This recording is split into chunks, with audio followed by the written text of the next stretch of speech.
ನಮಸ್ತೆ Anvay kitchen and ಕ್ರಿಯೇಷನ್ಸ್ಗೆ ಸ್ವಾಗತ. Friends, ನಿಮ್ಮನೇಲಿ ಉಟ್ಟು ಬಿಟ್ಟಿರುವಂತಹ ಸೀರೆ ಇದ್ದರೆ ಯಾರಿಗೂ ಕೊಡೋಕ್ಕೂ ಬರೋದಿಲ್ಲ ಅಂಥ ಸೀರೆಗಳಿದ್ದರೆ ನೋಡಿ, ನಾನು ಇವತ್ತು ವಿಡಿಯೋದಲ್ಲಿ ತೋರಿಸಿದ್ದೀನಲ್ಲ, ಆ ರೀತಿ ಮಾಡ್ಕೊಬೋದು. ಯಾರೆಲ್ಲ ಮೊದಲನೇ ಬಾರಿಗೆ ನನ್ನ ಚಾನಲ್ನ ವಿಸಿಟ್ ಮಾಡ್ತಾಯಿದ್ರೆ ಪ್ಲೀಸ್ ಸಬ್ಸ್ಕ್ರೈಬ್ ಮಾಡಿಕೊಂಡು ಸಪೋರ್ಟ್ ಮಾಡಿ. ಹಾಗೆ ಪಕ್ಕದಲ್ಲಿರೋ ಬೆಲ್ ಐಕಾನ್ನ ಕೂಡ ಕ್ಲಿಕ್ ಮಾಡ್ಕೊಳ್ಳಿ. ನೋಡಿ, ನಾನಿವಾಗ ಒಂದು ಸೀರೆಯನ್ನು ತಗೊಂಡು ಅದನ್ನು ಫುಲ್ ಓಪನ್ ಮಾಡಿಕೊಂಡು ನಾನು 2 ಮಡಿಕೆಯಾಗಿ ಮಡ್ಚ್ಕೊಂಡಿದ್ದೀನಿ. ಮಡ್ಚ್ಕೊಂಡಾದಮೇಲೆ ಕರೆಕ್ಟಾಗಿ ಮಿಡ್ಲಲ್ಲಿ ಕಟ್ ಮಾಡ್ಕೊತಾ ಇದ್ದೀನಿ. ಮಿಡ್ಲಲ್ಲಿ ಫುಲ್ ಕಟ್ ಮಾಡಿಕೊಂಡು ಸೆರಗ್ ತನಕ ಕಟ್ ಮಾಡ್ಕೊತಾ ಇದ್ದೀನಿ. ಅದಾದ ನಂತರ ಸ್ಟಿಚ್ ಮಾಡ್ಕೊಳ್ಬೇಕಾಗತ್ತೆ. ಯಾವ ರೀತಿ ಮಾಡೋದು ಅಂತ ತೋರಿಸ್ತೀನಿ. ಫಸ್ಟಿಗೆ ಫುಲ್ಲು ಕಟ್ ಮಾಡ್ಕೊಂಬಿಡೋಣ. ನೋಡಿ, ಕಟ್ ಮಾಡಿದ ಪೀಸು ನಮಗೆ ಈ ರೀತಿಯಾಗಿ ಸಿಕ್ಕಿದೆ. ನೋಡಿ, ಎಷ್ಟಾಗಲ ಬೇಕು ನೋಡ್ಕೊಂಡು ನೀವು ಕಟ್ ಮಾಡ್ಕೊಳ್ಬೋದು. ನೋಡಿ, ಇದೇ ರೀತಿ 2 ಪೀಸ್ ಸಿಕ್ಕಿದೆ. ಇದರಲ್ಲಿ ಡಬಲ್ ಫೋಲ್ಡ್ ಇದೆ, ಮತ್ತೊಂದು ಕೂಡ ಇದೇ ರೀತಿ ಡಬಲ್ ಫೋಲ್ಡ್ ಇರುತ್ತೆ. ನಾನಿವಾಗ ಒಂದನ್ನೇ ಉಪಯೋಗಿಸ್ಕೊಂಡು ಮಾಡ್ತಾಯಿದ್ದೀನಿ, ಒಂದು ಪೀಸ್ ಮಾತ್ರ. ನೋಡಿ, ಈ ರೀತಿಯಾಗಿ ಇರುತ್ತೆ. ಇದನ್ನು ಇವಾಗ ಡಬಲ್ ಫೋಲ್ಡ್ ಇದೆಯಲ್ವ, ಇದರಲ್ಲಿ 2 ಸೇರಿಸಿ ನಾವೀಗ ಸ್ಟಿಚ್ಚನ್ನು ಸುತ್ತಲೂ ಕೂಡ ಹಾಕ್ಕೊಂಡು ಬರಬೇಕು. ನಾನಿವಾಗ ಸ್ಟಿಚ್ಚನ್ನು ಹಾಕ್ಕೊಂಡು ಬಂದು ನಿಮಗೆ ತೋರಿಸ್ತೀನಿ. ಫುಲ್ ಸುತ್ತಲೂ ಕೂಡ ಸ್ಟಿಚ್ ಹಾಕ್ಕೋಬೇಕು. ನೋಡಿ, ನಾನಿಲ್ಲಿ ಸ್ಟಿಚ್ ಹಾಕ್ಕೊಂಬಂದಿದ್ದೀನಿ ಆಲ್ರೆಡಿ. ಫುಲ್ ಸುತ್ತಲೂ ಸ್ಟಿಚ್ ಹಾಕ್ಕೊಂಡಿದ್ದೀನಿ. ಎಕ್ಸ್ಟ್ರಾ ಬಟ್ಟೆ ಏನಾದರೂ ಇದ್ದರೆ ಅದನ್ನೆಲ್ಲ ತೆಕ್ಕೊಂಬಿಡ್ಬೇಕು. ಇವಾಗ ಸ್ಟಿಚ್ ಹಾಕಿದ್ದಾಗಿದೆ. ನೆಕ್ಸ್ಟು ಬೇಕಿದ್ದರೆ ನೀವು ಇನ್ನೊಂದು ಸ್ವಲ್ಪ ದಪ್ಪ ಬೇಕು ಅಂತಂದರೆ ಇನ್ನೊಂದು ಪೀಸ್ ಇರುತ್ತಲ್ಲ, ಅದನ್ನು ಕೂಡ ಇದ್ರ ಮೇಲ್ಗಡೆ ಇಟ್ಟು ಇನ್ನೊಂದು ಸತಿ ಸ್ಟಿಚ್ ಹಾಕ್ಕೊಳ್ಬೋದು. ನಾನು 2 ಪೀಸನ್ನು ಉಪಯೋಗಿಸ್ಕೊಂಡಿದ್ದೀನಿ, ಉಳಿದಿರೋದನ್ನ ಹಾಗೆ ಇಟ್ಕೊಂಡಿದ್ದೀನಿ. ಇವಾಗ ನೆಕ್ಸ್ಟು ಹೀಗೆ ಬಿಟ್ಟರೆ ಚೆನ್ನಾಗಿ ಕಾಣೋದಿಲ್ಲ. ಸೊ ಇದಕ್ಕೆ ಒಂದು ಬಾರ್ಡರ್ ಥರ ಕೊಡಬೇಕಾಗತ್ತೆ. ಇದಕ್ಕೆ ನಾನು ಇಲ್ಲಿ ಹಳೆಯದಾಗಿರುವ ಉಪಯೋಗ ಬರದೇ ಇರುವಂಥ ಒಂದು ಪ್ಯಾಂಟಿನ ಪೀಸನ್ನು ಕಟ್ ಮಾಡ್ಕೊಂಡಿದ್ದೀನಿ. ಅದನ್ನು ಇವಾಗ ನೋಡಿ, ಇಲ್ಲಿ ಡಬಲ್ ಫೋಲ್ಡ್ ಮಾಡಿ ಸುತ್ತಲೂ ಕೂಡ ಅದನ್ನು ಕೂಡ ಸ್ಟಿಚ್ ಮಾಡ್ಕೊಂಡು ತೊಗೊಂಬರ್ತೀನಿ. ನೋಡಿ, ಇಲ್ಲಿ ಡಬಲ್ ಫೋಲ್ಡ್ ಮಾಡ್ಕೊಳ್ಬೇಕು. ನೋಡಿ, ಈ ರೀತಿ ವಿಡಿಯೋದಲ್ಲಿ ನಾನು ತೋರಿಸ್ತಾ ಇದ್ದೀನಲ್ಲ, ಅದೇ ರೀತಿ ಮಾಡಿಕೊಂಡ್ರೆ ಆಯಿತು. ನಿಮಗೆಲ್ಲ ಗೊತ್ತಾಗಿರ್ಬೋದು ಇವಾಗ ನಾನು ಏನು ಮಾಡ್ತಾಯಿದ್ದೀನಿ ಅಂತ. ಹೌದು ಫ್ರೆಂಡ್ಸ್, ಇದು ಅಡುಗೆ ಮನೆಯಲ್ಲೆಲ್ಲ ನಮ್ಗೆ ಉಪಯೋಗಿಸ್ಕೊಳ್ಳಿಕ್ಕೆ ಲಾಂಗ್ ಆಗಿರುವಂಥ ಮ್ಯಾಟನ್ನು ನಾನು ಇವತ್ತು ಸ್ಟಿಚ್ ಮಾಡ್ತಾಯಿದ್ದೀನಿ. ನೀವು ಇದಕ್ಕೆ ಮ್ಯಾಟ್ ಥರ ಬೇಡ ಅಂತಂದರೆ ಉದ್ದಕ್ಕೆ ಹಾಸ್ಕೊಂಡು ಕೂರ್ಲಿಕ್ಕೂ ಕೂಡ ಉಪಯೋಗಿಸ್ಕೊಳ್ಬಹುದು. ನೋಡಿ, ಈ ರೀತಿಯಾಗಿ ಡಬಲ್ ಸ್ಟಿಚ್ಚನ್ನು ನಾನು ಹಾಕ್ಕೊಂಡು ತೊಗೊಂಡು ಬರ್ತೀನಿ. ನೋಡಿ, ವೀಡಿಯೋದಲ್ಲಿ ನಾನು ಹೇಗೆ ತೋರಿಸಿದ್ದೀನೋ ಅದೇ ರೀತಿಯೇ ಸುತ್ತಲೂ ಕೂಡ ಸ್ಟಿಚ್ ಹಾಕ್ಕೊಂಡು ತೊಗೊಂಬರ್ತೀನಿ ನಾನು. ಫ್ರೆಂಡ್ಸ್, ಮೊದಲನೇ ಬಾರಿಗೆ ನಮ್ಮ ಚಾನಲ್ ವಿಸಿಟ್ ಮಾಡಿದ್ರೆ ಪ್ಲೀಸ್ ಸಬ್ಸ್ಕ್ರೈಬ್ ಮಾಡ್ಕೊಂಡು ಸಪೋರ್ಟ್ ಮಾಡಿ. ನೋಡಿ ಫ್ರೆಂಡ್ಸ್, ಇವಾಗ ಸ್ಟಿಚ್ ಮಾಡ್ಕೊಂಡು ತೊಗೊಂಬಂದಿದ್ದೀನಿ. ನಾನಿಲ್ಲಿ ಹಳೆಯದಾಗಿರುವ ಪ್ಯಾಂಟ್ ಏನಿರುತ್ತೆ ಅದರದ್ದೇ ಪೀಸನ್ನು ಕಟ್ ಮಾಡಿಕೊಂಡು ಸುತ್ತಲೂ ಕೂಡ ಈ ರೀತಿ ಸ್ಟಿಚ್ ಮಾಡಿಕೊಂಡು ತೊಗೊಂಬಂದಿದ್ದೀನಿ. ಇಷ್ಟೇ ಮಾಡಿದ್ರೆ ಚೆನ್ನಾಗಿರೋದಿಲ್ಲ.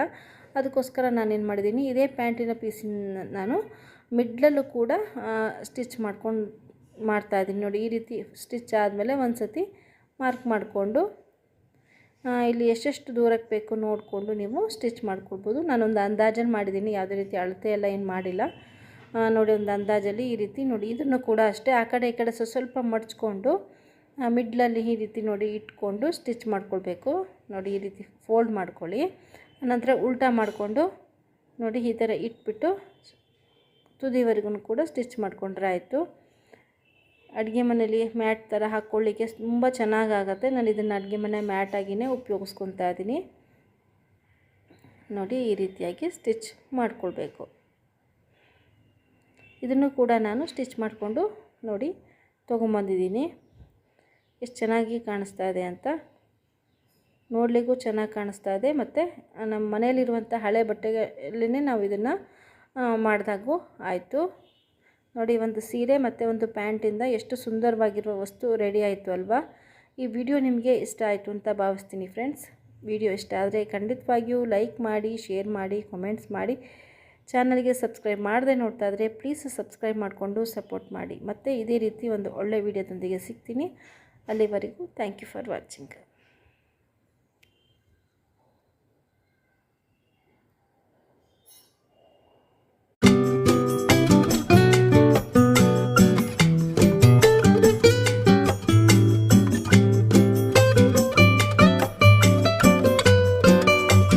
ಫ್ರೆಂಡ್ಸ್, ನೋಡಿ, ನಾನಿಲ್ಲಿ ಉಪಯೋಗಿಸಿ ಬಿಟ್ಟಿರುವಂಥ ಯಾರಿಗೂ ಕೊಡೋಕ್ಕೆ ಬರದೇ ಇರುವಂಥ ಸ್ಯಾರಿಯನ್ನು ಉಪಯೋಗಿಸ್ಕೊಂಡು ಒಂದು ಸೂಪರ್ ಆಗಿರುವಂತಹ ವಸ್ತುವನ್ನು ಮಾಡ್ತಾಯಿದ್ದೀನಿ.